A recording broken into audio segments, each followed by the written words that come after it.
अब बात कर लेते हैं शहर के एक अहम मसले की। रजिस्ट्रियों पर डीसी रेट्स और एफबीआर रेट्स में इजाफा हो गया है। प्रॉपर्टी डीलर्स और स्टेक होल्डर्स ने जायदादों की खरीदारी स्टैम्प पेपर्स पर करनी शुरू कर दी है। एक जानिब कौमी खजाने को नुकसान हुआ है, जबकि दूसरी तरफ हजारों अफराद गेन टैक्स 2% होने पर परेशान हो गए हैं। इस हवाले से बात करते हैं अपने नुमाइंदगान इमरान अकबर, ज़ैनुल आबिदीन और शब्बीर हैदर हमारे साथ मौजूद हैं। सबसे पहले बात करते हैं इमरान अकबर से। इमरान अकबर, बताइएगा कि डीसी रेट और एफबीआर रेट्स में इजाफे से बचने के लिए लोगों ने जो गलत तरीकाकार इख्तियार किया है, उसके हवाले से क्या तफसीलात हैं? बिल्कुल, चूंकि महंगाई का तनासुब जो है वो भी बढ़ चुका है और इस वक्त जो सूरत हाल है जिसमें stamp paper, gain tax, FBR और डीसी रेट्स में इजाफों का मामला है। टैक्सेस बढ़ने से कौमी खजाने चंद माह में अरबों रुपए के नुकसान के सामने आ चुके हैं, जिसमें जमीनों की खरीदो फरोख्त के रिकॉर्ड में रिकॉर्ड कमी का इंकशाफ हुआ है। अगर बात की जाए जून 2022 के मुकाबले में जुलाई और अगस्त की, तो रेवेन्यू कलेक्शन ना होने के बराबर जुलाई और अगस्त में रजिस्ट्रियों की तादाद में इंतहाई कमी सामने आई है और इस वाले से 18 अरब रुपए की खती रकम का हिसारा हुआ है। जबकि जून 2021 तक जून 2022 साल भर में 9 टाउन में 25,366 रजिस्ट्रियां हुई, जिसमें जून 2022 के माह जून में रजिस्ट्रियों से खजाने में 15 अरब रुपए रेवेन्यू जमा हुआ। जबकि जुलाई 2022 की बात की जाए तो इसमें 9 टाउन में सिर्फ 710 और अगस्त में 600 रजिस्ट्रियां हो सकी हैं। जून 2022 के मुकाबले में जुलाई और अगस्त में सिर्फ 5% रजिस्ट्रियां हो सकी हैं। डीसी रेट्स बढ़ने से रजिस्ट्रियों का काम बतदरीज कम होने लगा कि 9 टाउन में रजिस्ट्रार और अमला रजिस्ट्री कराने वालों की राह तकने लगा है। लैंड रिकॉर्ड सेंटर मराकज माल, पटवार खाने, रजिस्ट्री ब्रांचेस और कारपोरेशन दफातर भी इस हवाले से वीरान हो गए हैं। नए टैक्सेस और रेट्स लागू होने से फाइलर्स के 9%, नॉन फाइलर्स के 15% अखराजात बढ़े हैं, जिसमें रजिस्ट्रियों की कमी की बड़ी वजह प्रॉपर्टी टैक्सेस में इजाफा है। डिप्टी कमिश्नर लाहौर मोहम्मद अली का कहना है कि इस साल जुलाई और अगस्त में इंतहाई कम रजिस्ट्रियां हुई हैं, जबकि रजिस्ट्रियों की तादाद कम होने से खजाने को खसारे का फिलहाल में इस वक्त खसारा है। ठीक है, हमारे साथ ही रहिएगा। रुख करते हैं ज़ैनुल आबिदीन की जानिब, वो भी हमारे साथ मौजूद हैं। उनसे जानते हैं कि क्या एलडीए में भी जायदादों के इंतकाल और ख़रीदो फरोख्त से मुतालिक दरख्वास्तों में कमी वाक़ई हुई है और अथॉरिटी का रेवेन्यू कितना कम हुआ है? जी ज़ैन, बताइएगा। इस वक्त जो तरक्याती इदारे हैं और जो महकमा माल से मुतल्लिका इदारे हैं, उनको रजिस्ट्रियों की मद में जो हासिल होने वाली टैक्स है उसमें कमी की जो बुनियादी वजह यह भी है कि वफाकी हुकूमत की जानिब से माली साल 2022-23 का जो बजट पास किया गया, उसमें stamp paper, gain tax, FBR और डीसी रेट के जो टैक्सेस हैं उनमें इजाफा कर दिया। तो उसके बाद जो प्रॉपर्टी डीलर्स हैं उनकी जानिब से ये एक गठजोड़ सामने आया है, जिसमें उन्होंने जो सारफीन है और जो अराजी खरीदने वाले लोग हैं उनको इस चीज की तरफ माइल किया है कि अगर वो किसी भी जगह पर अपनी प्रॉपर्टी का इंतकाल करवाएंगे तो उससे इस प्रॉपर्टी पर उनके जो अखराजात हैं वो ज्यादा हो जाएंगे, जिसकी वजह से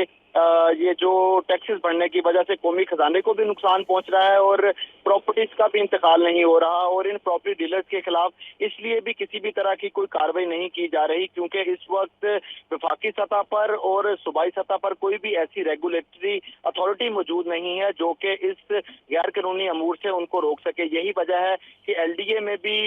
ये stamp paper, gain tax, FBR और डीसी रेट में इजाफों की वजह से जो प्रॉपर्टीज के इंतकाल की शरह है उसमें खातर खा कमी वाक़या हुई है। गुज़िश्ता साल का अगर हदफ देखा जाए तो ये रजिस्ट्रियों की मद में एलडीए की जानिब से 1 अरब रुपए का हदफ रखा गया था जो कि अबूर नहीं हो सका और अभी इस माली साल में अभी तक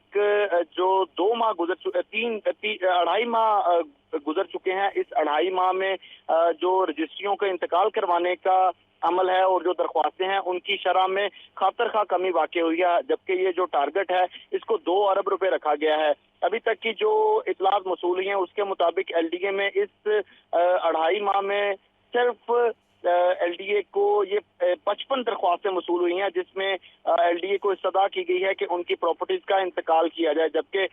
गुज़िश्ता माली साल की सूरत हाल पर नजर डाली जाए तो औसतन एलडीए को प्रॉपर्टीज के इंतकाल के हवाले से एक माह में 250 दरख्वास्तें वसूल होती थी। तो इस तरह अभी ये जो 1200 रुपए के स्टैम्प पेपर के ऊपर जमीन के इंतकाल और मुआहदे की ये जो एक रवायत पड़ चुकी है और रस्म चल चुकी है, इसकी वजह से सरकारी खजाने को नुकसान भी पहुंच रहा है और ये भी खदशात हैं कि अगर यही प्रैक्टिस रही तो मुस्तकबिल में बहुत से लोग जो कि जमीन की खरीदारी में इंटरेस्टेड होते हैं, उनका एक ये बड़ा स्कैंडल भी मंजर आम पर बन के सामने आ सकता है, क्योंकि इस 1200 रुपए के स्टैम्प पेपर के ऊपर जो प्रॉपर्टीज के इंतकाल किए जा रहे हैं, इसका किसी भी सरकारी महकमे के पास कोई भी रिकॉर्ड मौजूद नहीं होता। अब भी जरूरत इस अमर की है कि हुकूमत की जानिब से कोई ऐसी रेगुलेटरी अथॉरिटी बनाई जाए जो कि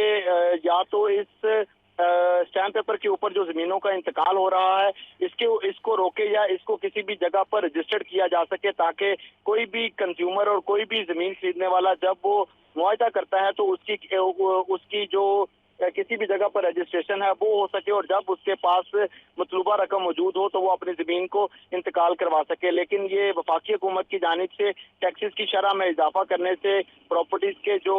इंतकाल के केसेस हैं उनमें खातर का कमी वाक़ई हुई है। ठीक है ज़ैन, हमारे साथ ही रहिएगा। शब्बीर हैदर हमारे साथ मौजूद हैं, उनसे जानते हैं। शब्बीर, बताइएगा पंजाब रेवेन्यू अथॉरिटी को की भी क्या इस मामले से माली नुकसान उठाना पड़ेगा? रजिस्ट्रियों पर जो डीसी रेट्स और एफबीआर के रेट्स में इजाफा होने की वजह से महकमा माल को जो है टैक्स कलेक्शन में काफी जो है मुश्किलात का सामना करना पड़ रहा है। और इसमें बात की जाए तो महकमा माल के ज़राए का कहना है कि इस हवाले से हुकूमत को भी आगाह कर दिया गया है कि इस जो रवां साल जो टैक्स के अदा बढ़ाए गए हैं और उसके साथ टैक्स रेट में जो इजाफा किया गया है, इसकी वजह से जितने भी इन्वेस्टर्स हैं और प्रॉपर्टी डीलर और इसके साथ साथ स्टेक होल्डर जितने भी हैं, उन्होंने जो जायदादों की खरीदो फरोख्त है वो रजिस्ट्री की बजाय ओपन लेटर पर करनी शुरू कर दिया है। जिसमें अगर बात की जाए तो स्टाम्प पर जो है स्टैम्प पेपर के जरिए जो खरीदो फरोख्त हो रही है, और इस हवाले से ये किया जा रहा है कि जैसे ही टैक्सेस की कलेक्शन है, वो पहले होता था कि अगर किसी को भी अगर अपनी जमीन की खरीदो फरोख्त करनी होती थी तो वो बजरिया रजिस्ट्री जो है वो और इंतकाल करवाते थे। अब ये होता है कि अब ना तो उसकी रजिस्ट्री हो रही है और ना इंतकाल हो रहा है, वो सिर्फ एक स्टैम्प पेपर के जरिए अपना मुआहदा करता है और जमीन की खरीदो फरोख्त करता है, और अगले कस्टमर को उसी जो स्टैम्प पेपर के ऊपर जमीन खरीदी होती है उसी को आगे फरोख्त कर देता है। ना तो उसका जो सरकारी खजाने में और ना महकमा माल में और ना ही कहीं पटवार खाने में उसकी रजिस्ट्री और उसका इंदराज हो रहा है, क्योंकि इसका तरीका कार ये होता है कि पहले रजिस्ट्री होनी होती है, जो महकमा रजिस्ट्रेशन डिपार्टमेंट में रजिस्ट्री होती है, और उसके बाद रजिस्ट्री पास होने के बाद उसका इंतकाल महकमा माल में पटवार खाने में दर्ज किया जाता है। और पटवार खाने में जब इंतकाल दर्ज होता है तो वो उसके इंतकाल पास होने के बाद वो जो जिसने खरीदी होती है जमीन वो उसका असल मालिक बन पाता है। अगर जब तक रजिस्ट्री नहीं होगी उसके बाद उसका इंतकाल पास नहीं होगा तो वो मालिक नहीं होगा। वो इसलिए जितने भी इन्वेस्टर्स हैं, स्टेक होल्डर्स हैं और प्रॉपर्टी डीलर्स हैं, उन्होंने जमीन की खरीदो फरोख्त करने वाले जितने भी इन्वेस्टर्स हैं उनको इस बात पर आमादा किया है कि आप जमीन खरीदें, मगर टैक्स जो है वो एफबीआर या महकमा माल या हुकूमत को देने की बजाय इसमें ओपन लेटर पे आप जमीन की खरीदो फरोख्त करें, और उसकी रजिस्ट्री में जाएंगे तो आपको दुगने टैक्स अदा करने पड़ेंगे, जिसकी वजह से एक जगह से दूसरी जगह जो है वो उसी तरह ओपन लेटर पर जमीन की खरीदो फरोख्त हो रही है। इस हवाले से महकमा माल का ज़राए का कहना है कि हुकूमत को भी आगाह कर दिया गया है कि इसके ऊपर कोई ऐसा हिकमत अमली बनाई जाए, या तो टैक्स के जो रवाइज है उसको रवाइज किया जाए, और या इसके हवाले से कोई ऐसी टास्क फोर्स बनाई जाए कि जो जमीन जो है स्टैम्प पेपर के ऊपर फरोख्त हो रही है और उसके अलावा उसके लिए एक टाइम जो है मुतय्यन किया जाए कि 1 महीने के अंदर अगर स्टैम्प पेपर जारी हुआ है तो उसके 1 महीने के अंदर रजिस्ट्री उसकी जारी होनी चाहिए। कौमी खजाने को भी काफी नुकसान पहुंच रहा है। शब्बीर हैदर, ज़ैनुल आबिदीन, इमरान अकबर हमारे साथ मौजूद थे। आप तीनों का बहुत शुक्रिया।